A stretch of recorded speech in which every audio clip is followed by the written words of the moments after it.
Misalkan seperti ini, dalam zaman dahulu di kitab-kitab Taurat itu tidak diterangkan tentang sapi limusin. Hukum sapi limusin digunakan untuk korban, bagaimana hukumnya? Dia baru berumur belum mencapai 2 tahun, tapi kemudian digunakan korban, sah atau tidak? Padahal kalau dia umurnya sudah 1 tahun, itu ukurannya itu sudah jauh lebih besar daripada sapi biasa yang berumur 2 tahun. Ini kalau kita melihat dari langsung kita nggak berani. Tapi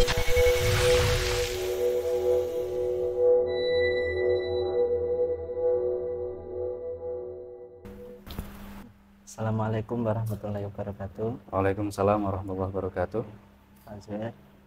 Ngapunten kami dari tim BEM mengganggu waktunya sebentar. Buatan nggih.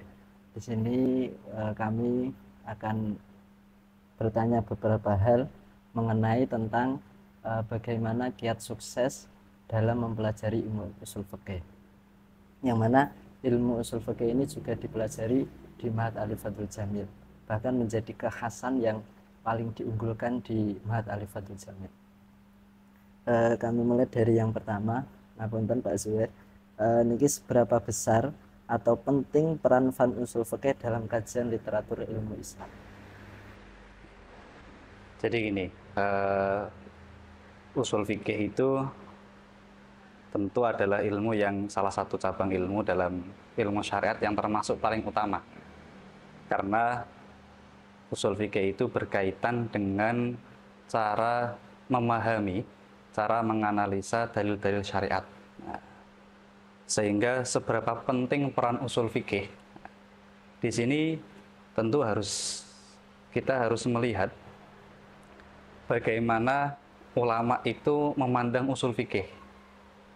Ternyata fungsi dari usul fikih itu adalah satu, di situ dia punya peran dalam menganalisa dalil untuk dicetuskan sebagai hukum syariat. Ini itu kalau bagi orang-orang yang mungkin seperti kita, itu mungkin belum sampai ke taraf itu. Karena usul fikih itu kan kalau dalam bahasa-bahasa di kitab-kitab, orang kalau mampu memahami usul fikih dan mampu menerapkan cara metode dalil-dalil usul fikih untuk memahami dalil-dalil syariat, maka akhirnya dia statusnya adalah mujtahid. Nah, mujtahid ini tentu meskipun ada perkhilafan di antara para ulama, mungkinkah orang zaman sekarang jadi mujtahid atau mungkin tapi mujtahidnya juz'i. Nah, itu yang pendapat yang paling kuat biasanya. Tapi untuk ke taraf itu kita mungkin belum muluk-muluk. Tapi ternyata ada fungsi lain di mana dalam istilah fikih itu ada ilhaqul masail binadzairiha. Misalkan gini, ada suatu hukum, kita tidak langsung mengambil dalilnya, tapi mengambil hukum-hukum fikih yang mirip. Nah, itu kita juga bisa menerapkan usul fikih untuk mengukur apakah ilhaq kita, apakah ketika kita menyamakan satu hukum fikih yang kekinian dengan hukum fikih yang sudah tertera di Kutubut Turas, itu benar-benar sesuai atau tidak. Ini juga bisa menggunakan usul fikih. Dan itu bisa dilakukan oleh orang-orang yang tentu punya pemahaman fikih yang mendalam. Artinya bagi kita itu masih bisa memfungsikan usul fikih sebagai ranah untuk misalkan tadi ilhaqul masail binadzairiha. Saya contohkan misalkan seperti ini. Kalau kita melihat dalil langsung itu kan nanti kerumitan. Nah, karena nanti dikira kita itu mujtahid, padahal lagi kita itu sebagai seorang santri yang punya sifat tawadhu, ya kan. Nah, jadi mungkin kita ke ranah bawahnya. Kita tidak hanya dalil spesifik. Jadi kita juga punya pendukung teori fikih. Misalkan seperti ini. Dalam zaman dahulu di kitab-kitab Turas itu tidak diterangkan tentang sapi limusin. Hukum sapi limusin digunakan untuk korban, bagaimana hukumnya? Dia baru berumur belum mencapai 2 tahun, tapi kemudian digunakan kurban, sah atau tidak?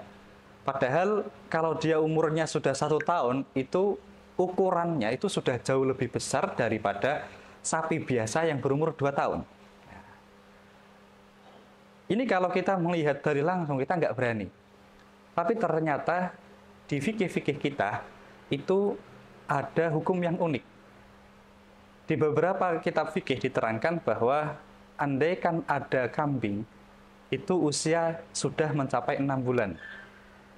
Kambing itu kan bisa dijadikan korban, itu kalau sudah usia 1 tahun. Kalau misalkan yang yang biasanya kambing domba itu 1 tahun, kalau yang ma'zin itu 2 tahun. Nah, ini baru berumur 6 bulan, belum sampai 1 tahun genap. Tapi ketika dikumpulkan dengan kambing-kambing yang usianya 1 tahun ke atas, kita sulit membedakannya. Ini dalam kitab fikih dikatakan tetap tidak sah dijadikan kurban, belum memenuhi syarat. Tapi di mazhab Imam Abu Hanifah itu mengatakan sah. Sehingga dari sini kita mungkin dengan analogika ilhaqul masail binadzairiha, kita bisa mengatakan bahwa, tapi ini tentu masih butuh pengkajian lebih mendalam, tapi setidaknya ini masih dalam ranah fikih ijtihadi. Nah, kita bisa juga mengatakan bahwa sapi limusin kalau belum berumur seperti yang disyaratkan oleh para ulama di kitab-kitab fikih kita belum sah. Tapi itu di mazhab Syafi'i. Andaikan kita bisa mengesahkan lewat mazhab Abu Hanifah. Nah, ini kita ilhaqul masail binadzairiha. Nah, ini masih dalam ranah yang bisa digapai oleh kita para tholabah, para santri, para penggiat ilmu. Jadi kenapa kita nggak langsung kias? Kadang kan seperti itu. Karena kalau kita langsung kias, itu dikhawatirkan ada 1 atau 2 dalil, atau bahkan kita salah memahami usul fikih. Istilah-istilah di usul fikih kita mungkin kurang menerapkannya, atau ada 1 atau 2 yang kelewatan. Ini kan bahaya. Tapi kalau kita melalui proses ilhaq, kita akan terjaga dengan usul fikih yang mumpuni, dengan pemahaman fikih yang mendalam, dan disertai pemahaman dalil-dalil fikih agar kita tidak keluar sampai rambu-rambu yang melewati batas, maka kita akan lebih bisa mengetahui hukum syariat secara sempurna. Itu mungkin 2 fungsi ini yang paling punya peran penting dalam usul fikih. Tapi ternyata ada fungsi lain, dan ini memang disebutkan oleh para ulama bahwa usul fikih itu sebagai ilmu yang digunakan untuk memahami nas-nas hadis dan Al-Quran. Ketika kita memahami Al-Quran itu kan tidak hanya tentang hukum. Ada banyak kisah, ada banyak tentang Allah itu menerangkan tentang kejadian alam-alam tertentu. Allah menerangkan tentang tauhid, hari akhir, dan seterusnya. Dengan usul fikih, itu kita bisa memahami bahwa misalkan, contoh, dalam urusan dalam urusan masalah tentang ayat-ayat yang kauniyah, tentang menerangkan tentang teori-teori sainstik. Dalam Quran itu diterangkan, misalkan saya ambilkan 1 contoh, wa arsalna riyaha lawaqiha fa anzalna minas sama'i ma'a. Wa arsalna, dan kami mengirim ar-riyaha, kami mengirim angin, lawaqiha, sebagai sesuatu yang mengawinkan. Fa anzalna minas sama'i ma'a. Kemudian kami, artinya Allah menurunkan air dari langit, artinya menurunkan hujan. Ini di zaman dulu, ulama itu agak-agak mungkin belum berani mengshariahkan apa kaitannya angin yang mengawinkan dengan hujan. Kalau dulu memahami angin mengawinkan itu ya mungkin mengawinkan tanaman, mengawinkan bunga-bunga, jenis-jenis bunga-bunga itu, mengawinkan serbuk biasanya. Nah, itu yang difahami. Tapi dikaitkan oleh Allah dengan hujan, proses hujan. Kalau secara sains sekarang, ulama banyak yang berani mengatakan menafsiri ayat itu bahwa apa kaitannya angin yang mengawinkan dengan hujan? Ternyata Allah itu menjadikan angin itu bisa mengawinkan mendung. Mendung itu mungkin kalau kita zaman sekarang kita ditanya, ini mendung laki-laki apa perempuan? Ini jantan apa betina? Kita nggak akan tahu. Tapi Quran sejak 14 abad yang lalu itu sudah mengatakan wa arsalna riyaha lawaqiha fa anzalna minas sama'i ma'a. Jadi proses perkawinan mendung itu yang entah itu apa bahasanya, ada yang negatif positif atau apa, itu akhirnya dikawinkan dengan dipercepat proses agar bisa hujan itu ternyata didukung dengan adanya angin. Sehingga dari sini kalau kita menilik sejarah, menilik kaidah-kaidah di usul fikih, itu ada lafaz yang unik, yaitu fa'arsalna. Fa'arsalna itu menggunakan fa. Ketika fa'arsalna menggunakan ada fa. Fa itu dalam usul fikih ada bab masalikul illah. Di bab masalikul illah, fa itu mengindikasikan bahwa lafaz sebelumnya itu merupakan sabab atau ilat dari lafaz setelahnya. Jadi angin yang mengawinkan itu merupakan sebab proses terjadinya hujan. Nah, ini dengan kita usul fikih kita akhirnya tahu, oh ternyata fungsinya fa, fungsinya Allah menjelaskan angin yang mengawinkan dengan hujan itu dikaitkan oleh Allah. Dan itu sesuai dengan fakta sains yang ada di zaman sekarang. Berarti dengan usul fikih kita juga akan memahami ayat-ayat Al-Qur'an dengan semestinya. Di antaranya tadi dengan, oh ternyata Al-Quran mukjizatannya bisa juga dari sisi itu. Ini kan bukan ranah fikih kan? Nah, nggak ada fikih menjelaskan apa hukum angin kawin mengawinkan hujan. Nah, apakah ada perzinaan antara mendung? Nggak ada, di situ nggak ada hukumnya. Nah, ini nggak ada kaitannya dengan fikih, tapi kita bisa memahami ayat Quran menggunakan usul fikih dan kita tahu bahwa Al-Quran sejalan dengan teori-teori sains di zaman sekarang. Contoh lagi misalkan begini, fungsinya lagi. Ini masih tentang memahami Al-Quran. Quran itu tadi saya sebutkan ada banyak tentang menceritakan tentang kisah. Dalam surat Yusuf, kami pernah menulis itu, dalam surat Yusuf itu ada ayat Quran yang berbunyi seperti ini. Wa qala lilladzi dhanna annahu najim minhu madhkurni 'inda rabbik fa'ansahu syaitanu dzikra rabbih falabisa fis sijni bin asinin. Nabi Yusuf itu kan berada dalam penjara sampai bertahun-tahun. Kemudian ketika ada dua orang pengawal raja itu datang masuk ke dalam penjara, ditafsiri yang satu ditafsiri akan selamat, yang satu ditafsiri akan dihukum mati. Itu Nabi Yusuf berpesan kepada orang yang akan selamat, uzkurni 'inda rabbik, sebut saya di depan rajamu.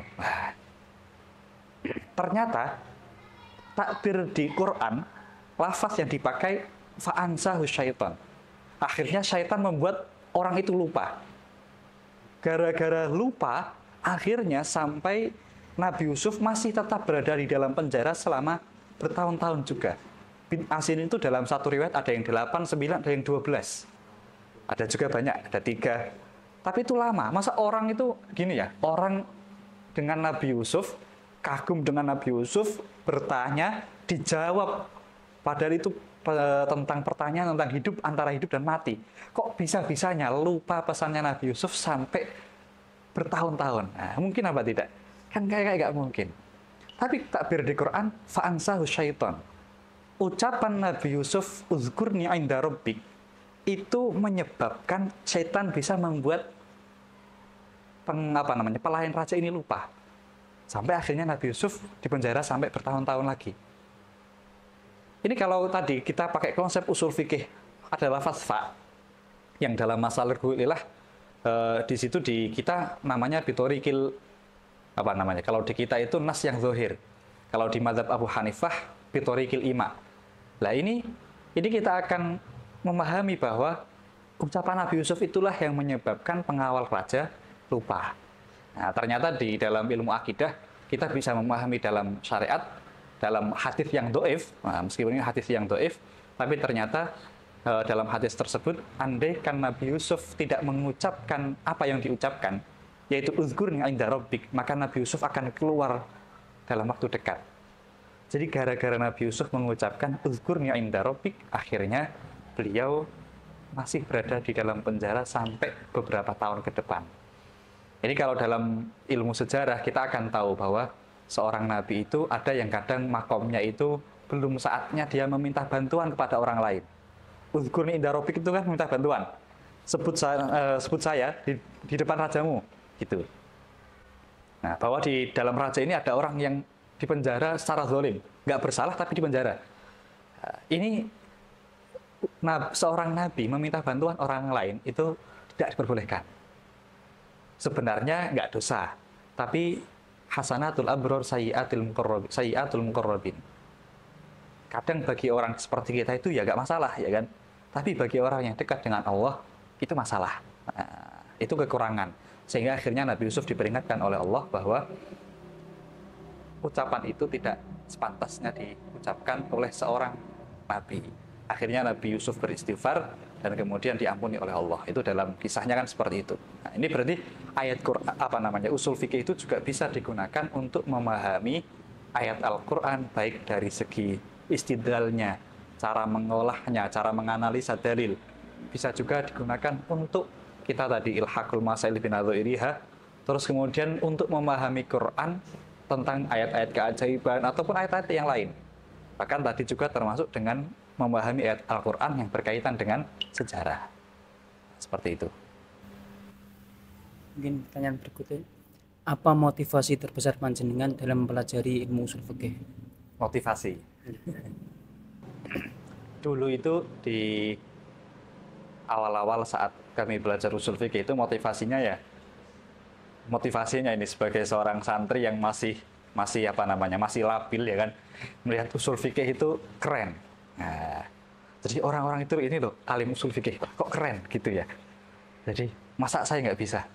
Nah, motivasi awal-awal dia itu kelihatan keren karena memang ulama-ulama usul fikih, bahkan ulama fikih pun ketika mendefinisikan usul fikih itu sesuatu yang hal yang sulit, dan ketika bisa memahami usul fikih dan bisa menkomparasikan dengan dalil-dalil syariat, kelasnya mujtahid. Wah, ini kan kelas tertinggi kan. Kalau di kita kan nanti ada imam mazhab dan seterusnya, ada mujtahid. Itu mujtahid itu kan yang termasuk yang tingkatan paling tinggi. Nah, itu jadi motivasinya, wah ini keren ini. Itu awal-awal seperti itu. Tapi kemudian setelah mempelajarinya ternyata usul fikih itu unik. Semakin kita mendalami, maka pemahaman kita tentang Al-Quran dan hadis itu kita semakin tajam. Karena dulu ketika sebelum belajar usul fikih, kami itu sering memahami Quran, mungkin bisa ditiru juga ya, memahami Quran ketika membaca Quran sambil dimaknani, sambil ketika nggak tahu maknanya buka terjemah atau buka tafsir Jalalain, yang tafsirnya nggak usah besar-besar. Nah, itu ketika sebelum memahami usul fikih, itu pemahamannya masih mendasar. Tapi setelah memahami usul fikih, kita akan mulai tahu, wah, ini ternyata fungsi usul fikih ini. Jadi motivasi kami akhirnya agak sedikit berubah ke yang lebih baik. Nah, jadi yang dulunya itu seakan-akan biar kelihatan keren gitu kan. Ya maklum santri-santri masih sanawi kan. Saya masih kelas 2 sanawi pada waktu itu. Pada waktu itu saya masih berumur kira-kira 14-an tahun. Jadi masih melihat usul fikih itu pokoknya kalau mempelajari itu keren gitu. Nah, terus kemudian setelah memahami itu, kemudian ketika kita di kitab-kitab fikih menerangkan tentang dalil, itu pasti kita akan benar-benar paham maksud ulama menerangkan kenapa dalil itu bisa mencetuskan hukum demikian, itu dengan usul fikih. Jadi akhirnya kembali ke jalur yang mungkin lebih di atasnya lagi, yang awalnya itu tadi kami itu dulu mungkin karena keren tadi ya, dan itu adalah hal yang wajar. Tapi setidaknya sebagai seorang santri tentu harus haus akan ilmu. Nah, jadi harus haus akan ilmu. Bagaimanapun ilmu agama itu adalah hal yang harus dinomorsatukan.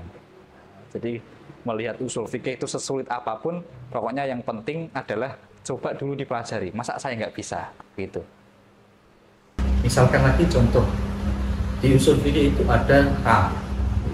ada mutlak. Ini bahkan kadang orang yang baru terjun ke usul fikih ini membedakan apa itu am, apa itu mutlak. Belum lagi ke nakiroh. Nah ini apa bedanya mutlak dengan nakiroh? Ingat.